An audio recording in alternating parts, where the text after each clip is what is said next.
Hello everyone, welcome to my new video. आज के इस वीडियो में हम जानेंगे स्नीज का क्या मतलब होता है। Sneeze means to make air come out of your nose suddenly and noisily in a way that you can not control.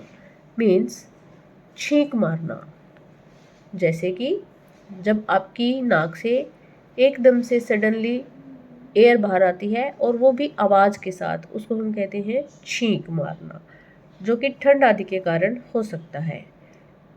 For example, dust makes me sneeze means dust से मुझे छींक आती है।